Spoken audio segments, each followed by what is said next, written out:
Well, hello everyone, and welcome to another episode of Harebrained Games. Today we're going to take a look at Dual Powers, Revolution 1917 by Brett Myers. Now, in the year of 17, early in March, Tsar Nicholas was forced to abdicate his throne. Hey, Nikki, you're not fine. In the meantime, a provisional government was set up, but that was not palatable to a portion of the populace. The Petrograd Soviets disagreed vehemently and thus began a series of months of conflict, resulting in the 1917 revolution that really changed the face of the world in the epicenter of Russia. In this game, you are taking one of those two powers on. You are either the provisional government or the Petrograd Soviets, vying for control between March and generally later on in the year of 1917. How does it play? Let's take a look. All right, let's take a look at what's inside Dual Powers. First off, you get this nice board. It's very thick, well constructed. 6 regions are represented in the city, and you have the provisional government side here, and they have their own set of control influence tokens, unit tokens, and 3 specific leaders, which are also tokenized, and that they can be placed in the city. They are a little more powerful. And then you have the Petrograd Soviet, and they have their own set of units, once again with influence markers and their own leaders. There's a special unit, Trotsky, who can take one side or the other depending on how things go in the course of the game. You have unrest markers. These markers represent one of the sections of the city. At any given time, one of them will be the unrest region. This is a focal region where you will be scoring victory points, or be scoring points towards victory, if you control the majority in that region. Also, blockade allows you to set aside or make more difficult movement into a region, if not flat out block it, into a given area. You also have these are just well, you'll use these very simply for scoring. It's just actually a very nice addition to be able to mark off which of the regions are going to actually score you points and which ones are going to hang out and stand by. This is the tug of war side, where you will be trying to pull this towards your victory and keep your opponent from moving towards their victory. And finally, you have a fist, or you have this special token, which represents whether you control the people or not. There are ambient people groups in the city, and these are always under the control of whoever owns that token. So at any given time, if you take control of that token, you can swing battle to your side using these neutral tokens that represent people that are, well, whoever owns them last, I guess.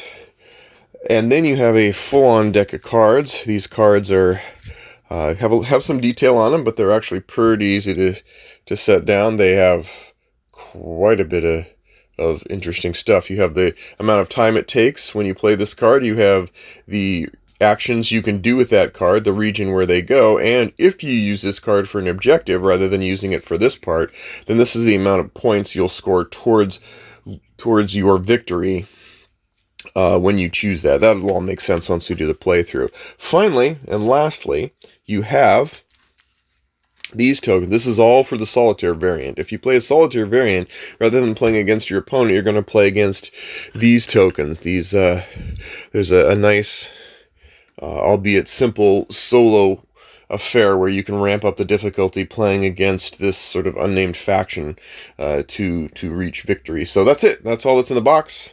Other than the manual. The manual's nice. It's pretty simple. It's really short. Gives some good detail in that shortness, however, so very few questions unanswered after you're done reading it. All right, let's get to a sample of gameplay.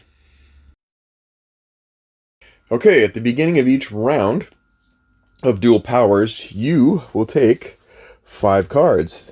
That's right, you will draw 5 cards. Each you and your opponent will then use these to decide what you're going to do. Now, I'm not going to hide these because I'm trying to do it for demonstration purposes, but generally speaking, all of these would be hidden from your opponent. And you're going to look at these and you're going to decide which one you want to be your secret objective.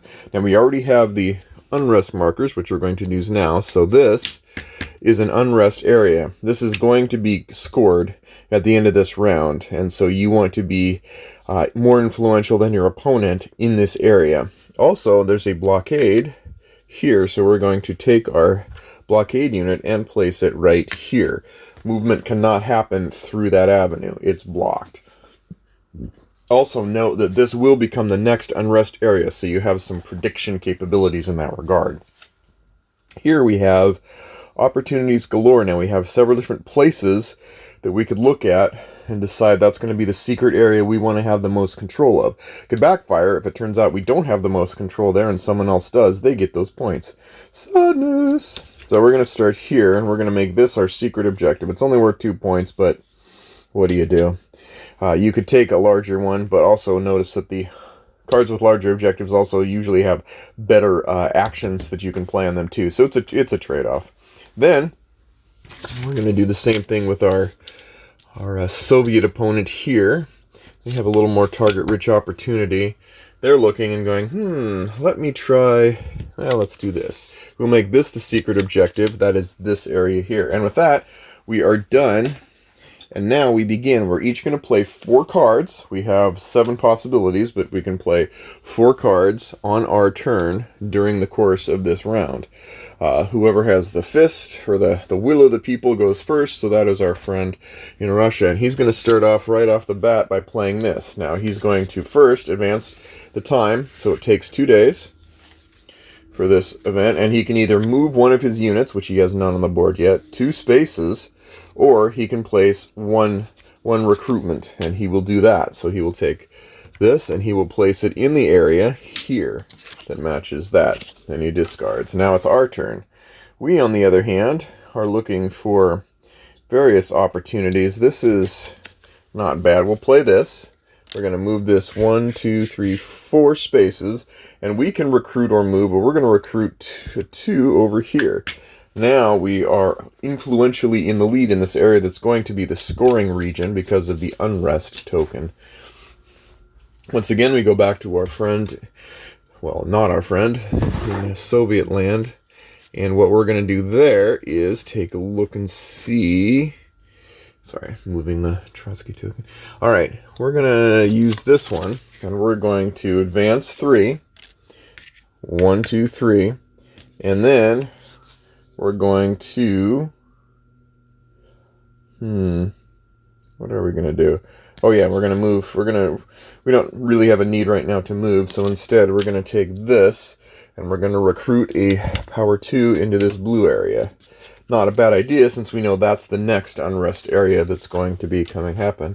That'll be the next unrest stop that we go past in our driving glory towards victory. All right, here, man, what a weak hand. And right now, we're not really needing anything too powerful. These are really low cards, too, surprisingly. Yeah, for now, I got an idea. We're going to use this. We're just going to use it for the strength again. 1. And we're going to place 1 here. Right now, we're still behind. The will of the people means he has influence there, so he's going to automatically get this as well. So we're still behind in that regard. Next, we decide that we're going to, let's use Lenin. So we're going to use him. We're going to use our leader. Our leader is uber powerful, does uber powerful things. It's kind of silly right now because his special power is you can grab the will of the people token, but we already have it.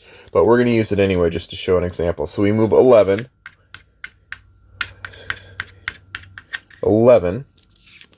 And then Lenin goes, goodbye. And we can place him anywhere. And because we know here, there we go, we know that's going to be a place of unrest, and so we're going to place it there. Yeah, so they can kind of swoop in and do some influential things. Next, we have our turn. And our turn, we're going to, we also could send one of our leaders in, but we don't really have the, well, we do. We're going to do that too. We're going to bring in our dear friend Kornilov. Kornilov is here, and he's going to get to decide where he wants to go. Now, we already know our secret objective is the green area. We're okay, so if we could, Yeah, that's... we're going to go here. Now we're going to go here. We're going to put it here. All right, so we've swooped him in, but we also have to pay a cost of 9 days. 1, 2, 3, 4, 5, 6, 7, 8, 9. And because it's on this trek, it swings over to the action spot, which means I get another action, which is kind of cool. My actions are I can recruit 1 in the place of unrest. I can move. I can flip an inactive to an active spot, or I can take a card. My choices on that one, I think I'm going to go ahead and recruit in the area of unrest. Still might not be enough, but we shall see. All right, so now we're down to the last card play. Because we played 2 cards, we played our leaders. Now what are we going to do? We're going to just play for the future. We're going to do this, move 4. 1, 2, 3, 4. Sorry. And we're moving over here, and that activates Trotsky, who can go into the area of unrest. That probably wasn't our best hour. And we get to recruit 2 in blue. So we're going to take these 2, put them in blue. We're sitting pretty for the next round. We're already ahead up for the next unrest round.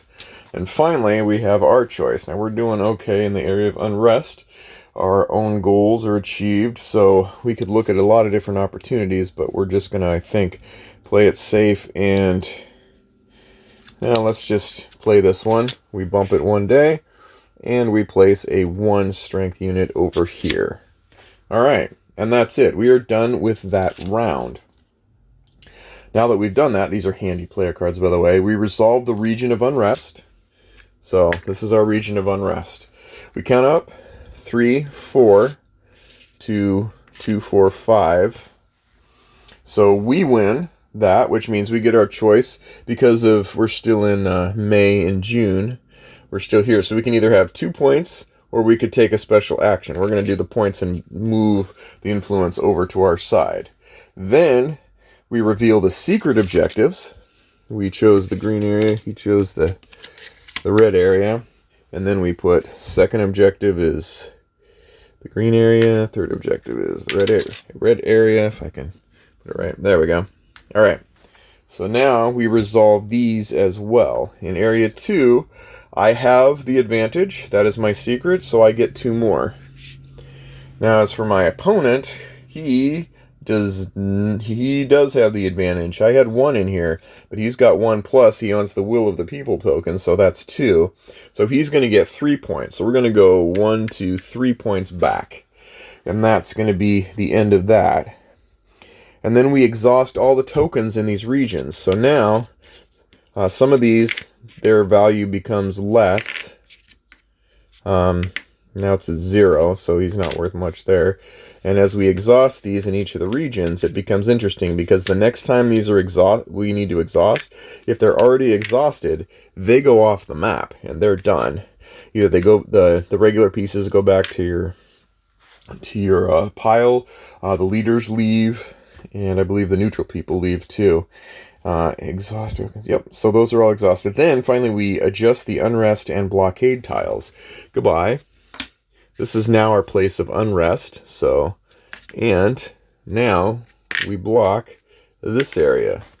And there you go. And that's it. That's actually the entire wealth of the game for a round. And that continues on. It continues on until either one side or another gets to their victory track, or we end up being in October/November era. Once we get into that, then at the end of the rounds, when we've already gone through October, November, whoever's far closest is the winner. If it's a tie, then whoever has the Will of the People is the win. And that's it. Now, what you didn't see a lot of is movement. And there, you'll notice that once you have these units out there, you're going to be more interested in unexhausting. So, for an example, here, you'd look at this and like if you play this one, you'd be able to say, oh, I want to flip this back over. Yay. Usually what's interesting with this one is it's worth more exhausted than not. Except that's actually a Will of the People, so I wouldn't use that. I'd have to use this one. I believe I'd have to check on that. It's been a while since I checked. The other thing is, again, you have these play opportunities to move. You can't move where they're blocked. Here, let me put these back.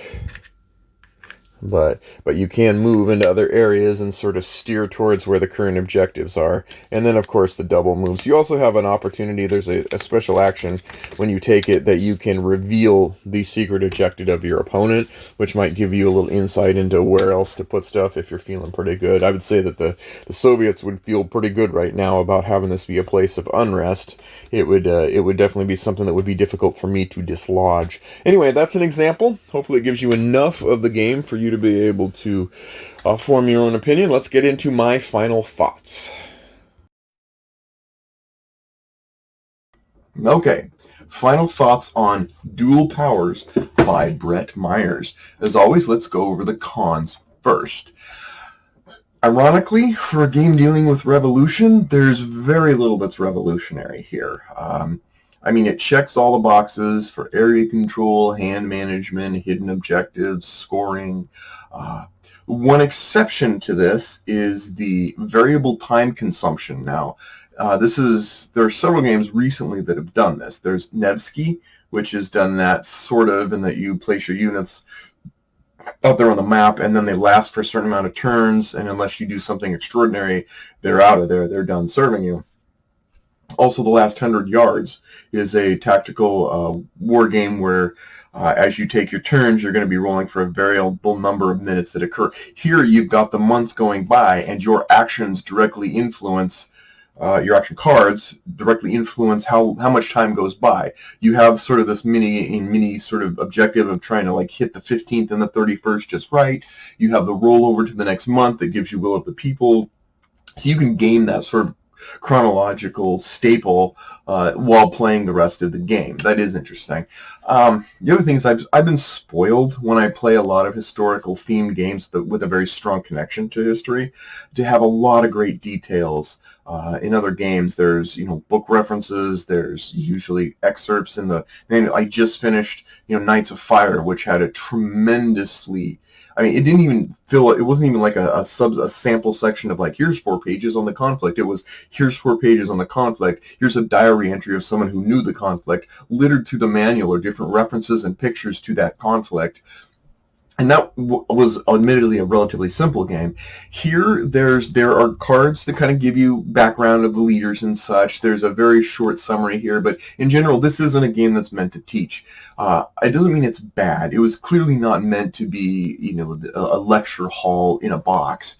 But when those happen, I do appreciate them. Is basically what I'm saying. It doesn't detract or take away much from this. It's just it just makes me appreciate the games that do go the extra mile in providing historical context in a variety of ways so that you can really frame what's going on. Here, the abstraction is clear.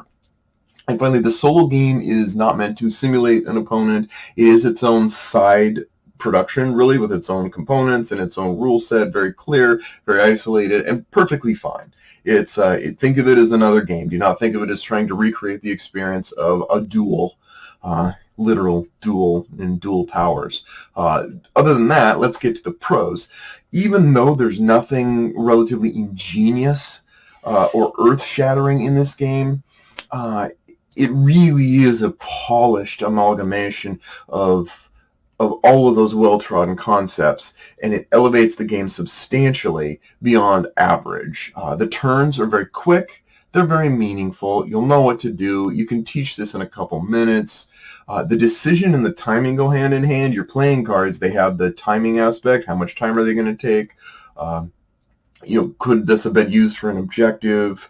You get meaty decisions in small bite-sized chunks. The hidden objectives, even though it's a simple layer that just seemingly simple, adds a lot of level of guesswork and chances to interfere with possible plans or try to guess where beyond just the one district that is being messed with, where the other districts could be that your opponent is trying to vie for based on where they're making movements to.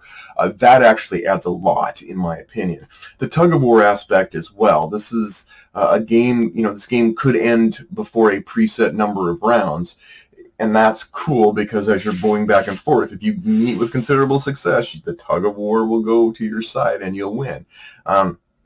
fighting hard to keep the opinion from swaying too far to your enemy's side is critical and meaningful. The timing variable nature is clever. It adds another facet to decision making. Yeah, I mean, it's just a good add. The map is very clean and very obvious, very starkly noted regions. So that's cool. The rule book is fantastic. It's short with the right amount of information. Details given to you in a very no-nonsense format. It's very amenable to being taught to audience that might not normally be ensconced into the wargaming terms and details and procedures. The decision space is very basic, and the dividends for those decisions are fairly instantaneous and obvious. So in summary, I don't want to downplay with my earlier comments the enjoyment that I got out of this game, even though it is new and improved, 20% more something or other, outlandish new play styles, 50 mission campaigns. It's none of that, but it's a good old-fashioned friend that comes to visit, and you just have a nice chat.